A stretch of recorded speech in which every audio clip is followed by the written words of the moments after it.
Hello दोस्तों, ये divine levelling system मानवा एक्सप्लेनेशन पार्ट 5 है। अगर अभी तक आपने पिछले पार्ट्स को नहीं देखा है तो अभी वीडियो के कॉर्नर में आई बटन आ रहा होगा, वहां क्लिक करें, जिससे आप हमारे चैनल के डिवाइन लेवलिंग सिस्टम प्लेलिस्ट में पहुंच जाएंगे।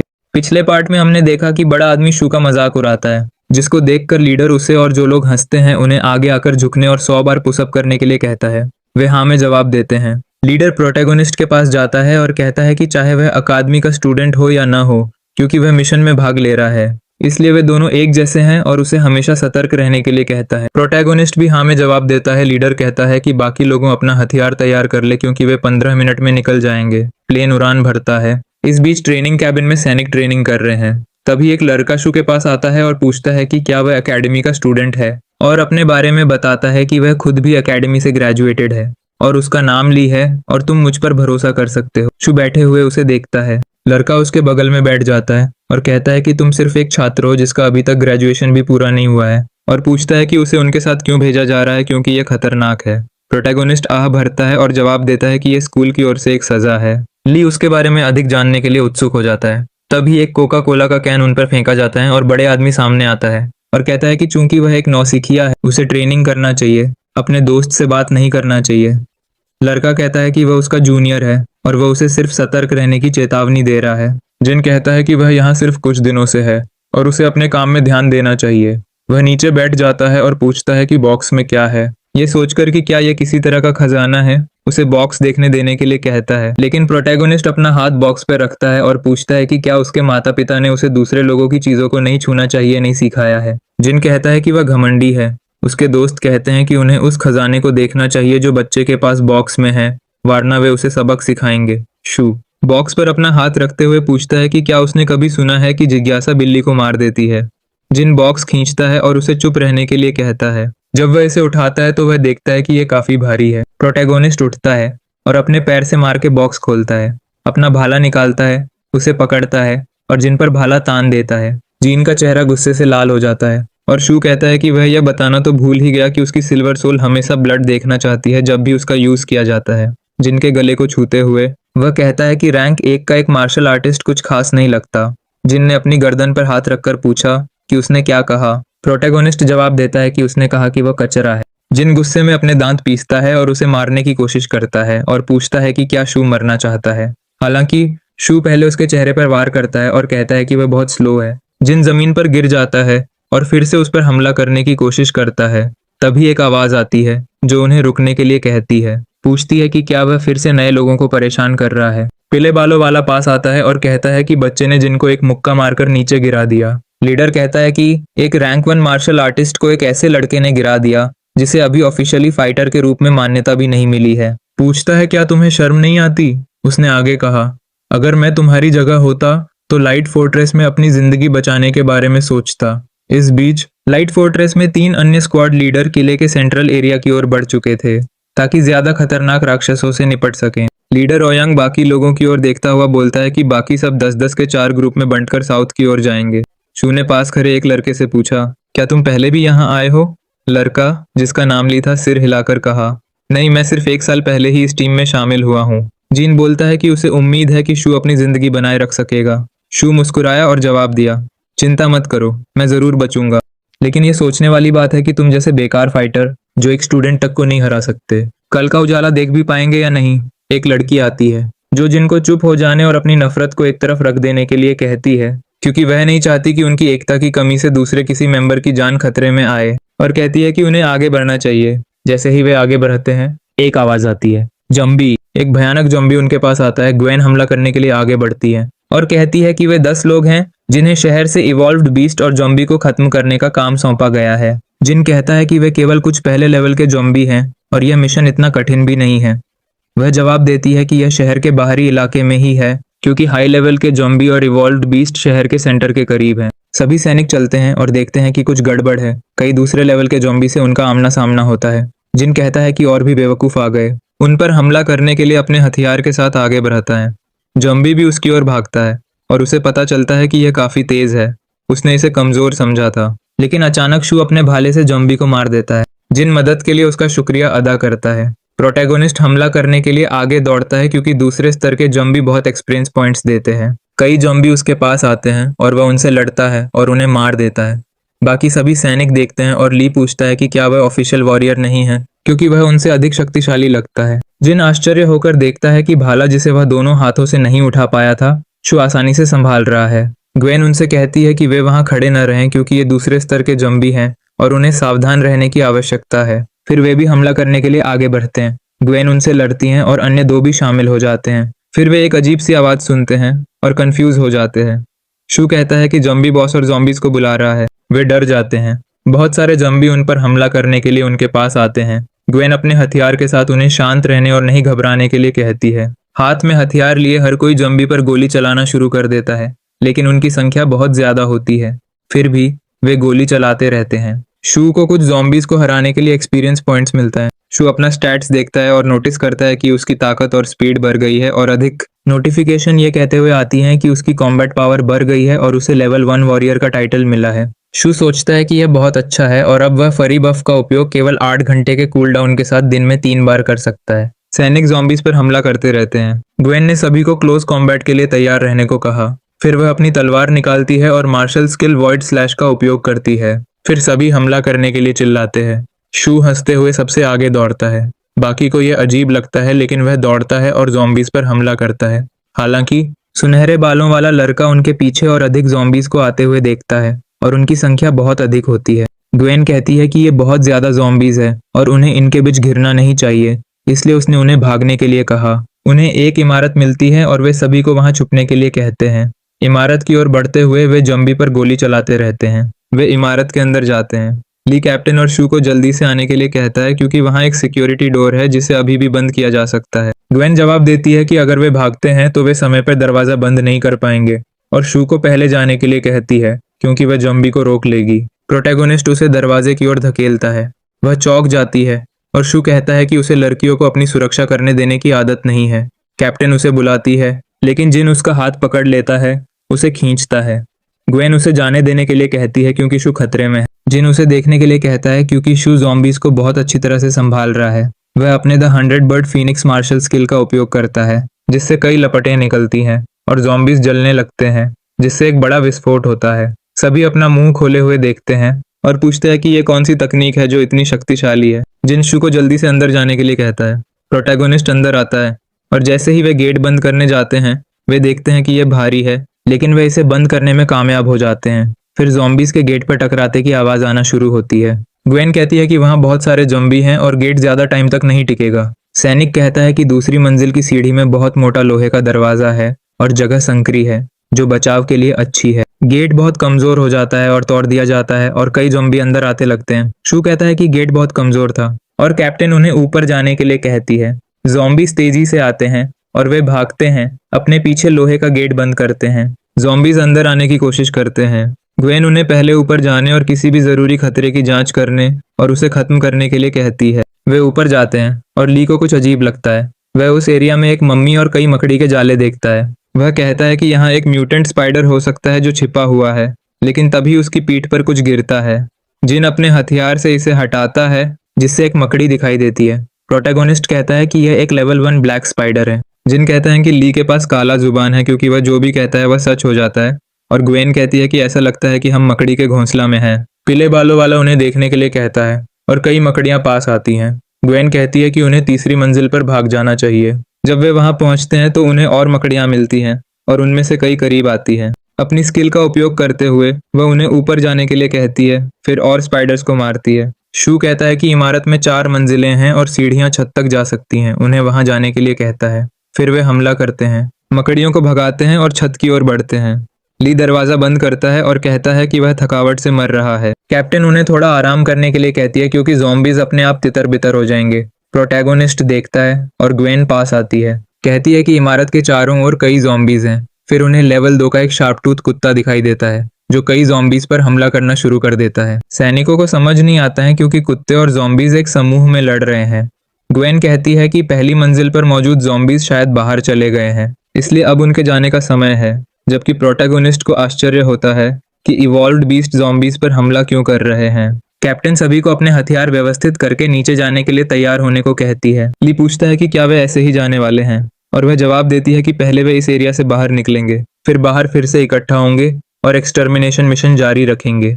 वे नीचे जाते हैं और कुछ की ज़ॉम्बीज को देखते हैं, इसलिए वे उनका पीछा करते हैं और बिना किसी आवाज के उन्हें खत्म कर देते हैं। शू देखता है और कहता है कि वे सुरक्षित हैं। फिर वे भागते हैं जबकि जम्बी और कुत्ते अभी भी लड़ रहे हैं। हालांकि वे रुक जाते हैं क्योंकि कुछ कुत्ते उनको नोटिस कर लेते हैं और एक कुत्ता हमला करने की कोशिश करता है। प्रोटैगोनिस्ट उसे मार देता है। ग्वेन अपने वॉइड स्लैश के साथ दूसरे कुत्ते पर हमला करती है और दूसरे सैनिक भी उन पर हमला करते हैं।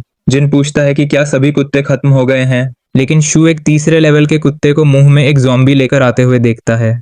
ग्वेन कहती है कि वह उनका लीडर है और प्रोटैगोनिस्ट सहमत हो जाता है। फिर लीडर ज़ॉम्बी को फेंक देता है और शू उन्हें सावधान रहने के लिए कहता है क्योंकि कुत्ता एक सैनिक की ओर बढ़ रहा है। सैनिक सोचता कि यह पिछले कुत्ते से तेज क्यों है। सैनिक हमला करता है और शू सैनिक को दूर जाने के लिए कहता है क्योंकि उसके हमले से लीडर को खरोंच तक नहीं आई थी।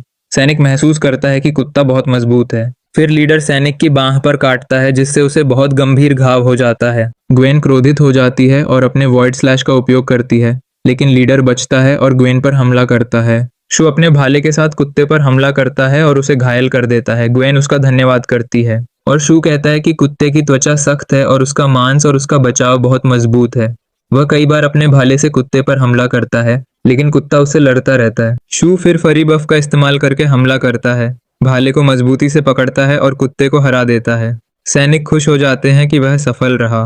हमले से एक बड़ा विस्फोट होता है और प्रोटैगोनिस्ट सोचता है कि कुत्ता अभी मरा नहीं है क्योंकि उसे अभी सिस्टम नोटिफिकेशन नहीं मिली है। फिर घायल लीडर उठता है और ब्लडलस्ट तकनीक का उपयोग करता है। यह एक ताकतवर हमला है जो एक ऑरा से घिरा हुआ होता है। यह लीडर का एक स्पेशल स्किल है। शू सोचता है कि उसने कल्पना नहीं की थी कि इवॉल्व्ड बीस्ट में इतनी शक्तिशाली स्किल होगी। शू सभी को दूर जाने के लिए कहता है। अचानक एक बहुत मजबूत विस्फोट होता है जिससे प्रोटैगोनिस्ट दीवार में जा लड़ता है। वह खांसने लगता है और कहता है कि भले ही वह जल्दी से पीछे हट गया था, फिर भी उसे चोट लगी है। वो तो अच्छा हुआ कि किस्मत से उसे सिस्टम नोटिफिकेशन मिल गई, वरना वह पहले ही खत्म हो चुका होता। सैनिक खड़े होते हैं और कुत्ता उनके ऊपर कूदता है। शू उन्हें बचने के लिए कहता है और अपने स्किल से उस पर हमला करता है जिससे बहुत तेज विस्फोट होता है। प्रोटैगोनिस्ट चिल्लाता है और एक नोटिफिकेशन आती है जिसमें कहा जाता है कि कुत्ते को खत्म कर दिया गया है। शू राहत महसूस करता है और सैनिक आश्चर्यचकित होते हैं कि वह रैंक 3 के बीस्ट को खत्म करने में कामयाब रहा। लेकिन तभी फिर से वे कुछ हलचल सुनते हैं और एक ज़ॉम्बी लीडर सामने आता है। शू कहता है कि ज़ॉम्बीज को बुलाने वाली आवाज इसी लीडर से आई थी। लीडर कुत्ते के पास जाता है, उसके अंदर अपना हाथ डालता है और उसका कोर निकालता है। उसे निगल जाता है। सैनिक चौंक कर देखते हैं। फिर प्रोटैगोनिस्ट अपनी एनालाइजर आई से देखता है कि ज़ॉम्बी तीसरे स्तर तक विकसित हो गया है। ग्वेन पूछती है कि क्या यह इवॉल्व्ड हो सकते हैं। शू भागता है और कहता है कि उन्हें इवॉल्व्ड होने से पहले उसे रोकना होगा। ज़ॉम्बी एक बहुत तेज आवाज निकालता है। वे रुक जाते हैं और कई ज़ॉम्बी को आते हुए देखते हैं। कैप्टन कहती है कि वे घिरे हुए हैं। प्रोटैगोनिस्ट ग्वेन से बाकी ज़ॉम्बी को रोकने के लिए कहता है क्योंकि वह लीडर से निपटेगा, क्योंकि केवल उसे खत्म करके ही वे ज़ॉम्बीज के ग्रुप को तितर बितर कर सकते हैं। ग्वेन उसे सावधान रहने के लिए कहती है। शू लीडर के पास जाता है और अपने भाले से हमला करता है, लेकिन उसकी खाल कुत्तों की खाल से ज्यादा सख्त होती है, शायद इसलिए क्योंकि उसने कुत्ते के कोर को निगल लिया था। शू फिर हमके में अपने स्किल का उपयोग करता है जबकि जम्बी उसके पास आते हैं। शू को एहसास होता है कि उसका फरी बफ स्ट्राइक समाप्त हो चुका है क्योंकि इसमें बहुत अधिक ऊर्जा लगती है। उसे इन ज़ॉम्बी से निपटने का कोई तरीका ढूंढना होगा। वह अपने हाथ में एक कार्ड लेता है और सोचता है कि अब मैं लेवल 1 वॉरियर बन चुका हूँ। अब मुझे इस मार्शल आर्ट कार्ड की स्किल में महारत हासिल करनी चाहिए। शू इसका इस्तेमाल करने की कोशिश करता है। सैनिक देखते हैं और पूछते हैं कि क्या वह लड़ाई के बीच में तकनीक सीखने की कोशिश कर रहा है, क्या वह पागल है। ज़ॉम्बीज उस पर हमला करते हैं। शू सिल्वर मार्शल आर्ट तकनीक का उपयोग करता है और उन्हें दूर फेंकता है, लेकिन कहता है कि मैं अभी केवल 3 हमले करने में सक्षम था, जो अभी भी बहुत कम है। वह खुद को फिर से कोशिश करने के लिए कहता है और हमला करता है, लेकिन केवल 3 हमले ही कर पाता है, जो काफी नहीं है।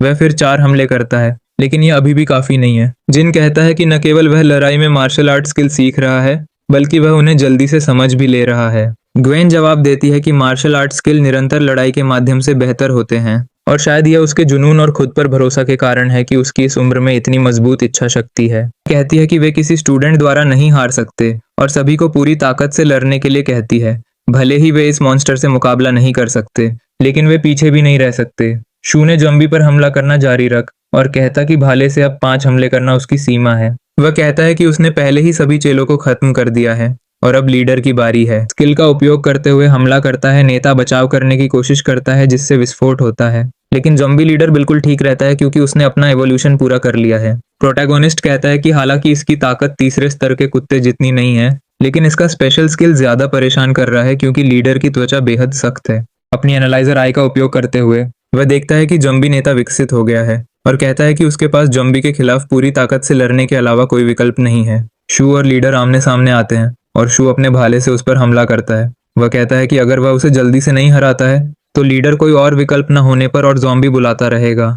वह एक भयानक ऑरा लेकर एंगर पावर उपयोग करता है। सैनिक उसकी ऑरा से प्रभावित होते हैं और शू कहता है कि लीडर ने अभी तक नॉर्मल शू से लड़ा था, लेकिन अब वह उसके फरी वर्जन से लड़ेगा। लीडर पीछे हटना शुरू कर देता है और शू कहता है कि यह काम कर रहा है। यह सोचकर कि बेहतर स्किल्स के साथ फरी की स्थिति में जाने पर उसे लगता है कि वह और भाला एक हैं। फिर वह भाले के साथ अपने सुप्रीम स्किल का उपयोग करता है, जिससे बारिश के बूंदों जैसा भाले उस पर बरसते हैं। ग्वेन कहती है हालांकि यह सिर्फ एक हमला है, यह शू के पिछले 5 हमलों से 2 गुना से भी अधिक शक्तिशाली है। एक विस्फोट सुनाई देता है। एक नोटिफिकेशन आती है जिसमें कहा गया है कि उसने लीडर को खत्म कर दिया है और 13वें लेवल पर पहुंच गया है, जिससे उसकी शक्ति में 13 एक्सपीरियंस पॉइंट्स जुड़ गए हैं। अपने आखिरी हमले में वह बाकी ज़ॉम्बीज को खत्म कर देता है। वह फिर से हमला करता है और कई नोटिफिकेशन आती हैं जिसमें कहा जाता है कि उसने और ज़ॉम्बीज को मार दिया है। फिर हम बहुत सारे ज़ॉम्बीज को जमीन पे मरे देखते हैं। जिन कहता है कि उसे इतनी बड़ी लड़ाई लड़े हुए काफी समय हो गया है और ली कहता है कि अगर शू नहीं होता तो वे सभी अब तक खत्म हो चुके होते और उसे धन्यवाद देता है। प्रोटैगोनिस्ट जवाब देता है कि अब वे सभी एक टीम है। ग्वेन पूछती है कि क्या उसने कोई दवा ली थी क्योंकि उसकी ताकत अचानक बढ़ गई थी। शू कहता है कि चिंता न करें, उसने कोई दवा नहीं ली और यह उसकी एबिलिटीज में से एक थी।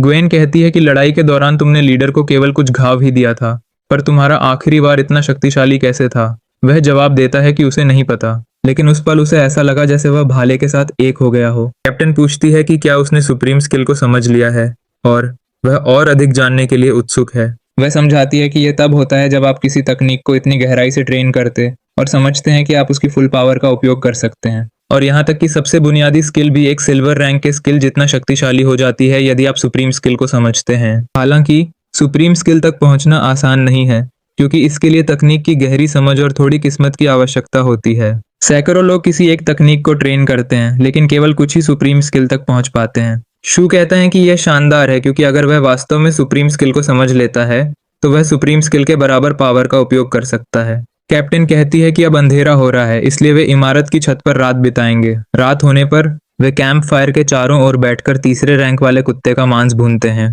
प्रोटैगोनिस्ट को मांस स्वादिष्ट लगता है और ग्वेन कहती है कि उसे मिशन का कोई अनुभव नहीं है, लेकिन इन इवॉल्व्ड बीस्ट्स का मांस स्वादिष्ट है और पॉल्यूटेड या इन्फेक्टेड नहीं है।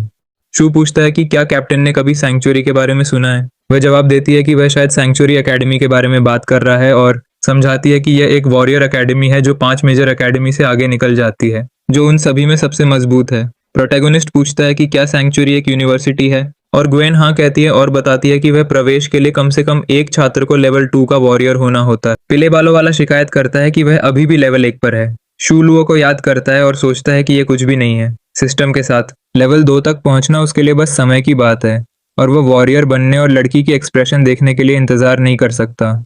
अगली सुबह सैनिक चलते हैं और कैप्टन कहती है कि उन्हें बाकी ज़ॉम्बीज और इवॉल्व्ड बीस्ट को खत्म करने की जरूरत है, जो कि अब बहुत कम बचे हैं। ली इशारा करता है और पूछता है कि वो क्या है। वे दीवार पर रेंगते हुए बीस्ट्स को देखते हैं अपनी एनालाइजर आई से। प्रोटैगोनिस्ट उन्हें देखकर बताता है कि वे रैंक 2 के ज़ॉम्बीज है। वह कहता है कि वे छतों पर चढ़ने में अच्छे हैं। बड़ा आदमी कहता है कि वे स्नेल की तरह रेंग रहे हैं। वे गोली चलाना शुरू करते हैं और शू उन्हें बेतहाशा गोली न चलाने के लिए कहता है। गोली लगभग ज़ॉम्बी को लगने वाली होती है, लेकिन वह बच जाता है। जिन कहते हैं कि यह ज़ॉम्बी अपने हेड पर गोली खाने से बाल बाल बच गया। प्रोटैगोनिस्ट जवाब देता है कि वे दिखने से कहीं ज्यादा तेज हैं। ली पूछता है अगर वे इतने तेज हैं तो उनकी चाल धीमी क्यों लग रही है। वह जवाब देता है कि शायद ऐसा इसलिए है ताकि उनका शिकार अपनी सुरक्षा कम कर दे। ज़ॉम्बीज उनके यहाँ होने को नोटिस कर लेते हैं। कैप्टन उन्हें सावधान रहने के लिए कहती है और ज़ॉम्बीज तेजी से भागते हैं।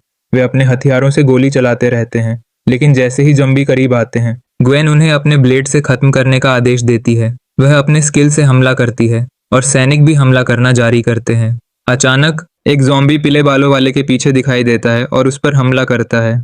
कैप्टन उसका नाम पुकारती है और कहती है कि ज़ॉम्बीज ऊपर से आ रहे हैं। वे लगातार लड़ते रहते हैं। शू बचने की कोशिश करता है और कैप्टन को बंद जगहों वाले इलाके में जाने का सुझाव देता है ताकि वे ऊंचाई का फायदा न उठा सकें। वह जवाब देती है कि यह एक अच्छा विचार है और सभी को भागकर उसी इलाके में फिर से इकट्ठा होने के लिए कहती है। जहाँ से वे पहले गुजरे थे। सभी भागते हैं रियत। वे एक जंगल में रुकते हैं और खुद को ज़ॉम्बी से घिरा हुआ पाते हैं।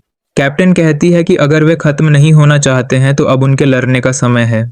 फिर वे हमला करने के लिए दौड़ते हैं। थोड़ी देर की लड़ाई के बाद वे उन्हें हराने में कामयाब हो जाते हैं। जिन कहता है कि उसे विश्वास नहीं हो रहा है कि वे इतने सारे ज़ॉम्बी को खत्म करने में कामयाब रहे। और ली कहती है कि उसे यकीन है कि ये उनका आखिरी ग्रुप था। थका हुआ प्रोटैगोनिस्ट थोड़ा पानी पीता है और सांस लेता है। उसे लगता है कि ये बहुत थका देने वाला था और अगर ये एक्सपीरियंस पॉइंट्स की बात ना होती तो वह इतना परेशानी भी नहीं झेलता। अचानक कहीं से एक हमला होता है, लेकिन वह उसे बच जाता है और जवाबी हमला शुरू कर देता है। शू एक लड़के का सामना करता है जो कहता है कि उसकी रिएक्शन टाइम बहुत अच्छी है। शू पूछता है कि वह कौन है और लड़का जवाब देता है कि मरने वाले किसी व्यक्ति को उसका नाम जानने की कोई जरूरत नहीं है। ग्वेन पूछती है कि वह क्या कर रहा है और अगर वह फेडरेशन के किसी सैनिक पर उंगली उठाने की हिम्मत करता है तो लड़का कहता है कि प्रोटैगोनिस्ट उसका टारगेट है और उसका इससे कोई लेना देना नहीं है, इसलिए अगर वह जीवित रहना चाहती है तो उसे रास्ते से हट जाना चाहिए। कैप्टन जवाब देती है कि शू फेडरेशन का एक सैनिक है और उस पर हमला करने का मतलब है कि उसने पूरे ग्रुप पर हमला किया है। लड़का कहता है कि फिर तो उसे पूरे ग्रुप को खत्म करना होगा। चिल्लाते हुए ग्वेन अटैकिंग पोजीशन में आ जाती है और दोनों लड़ने लगते हैं, जिससे एक विस्फोट होता है जो ग्वेन को पीछे की ओर फेंक देता है। बाकी सैनिक चिंतित हैं और पूछते हैं कि उसने उनके कैप्टन पर उंगली उठाने की हिम्मत कैसे की।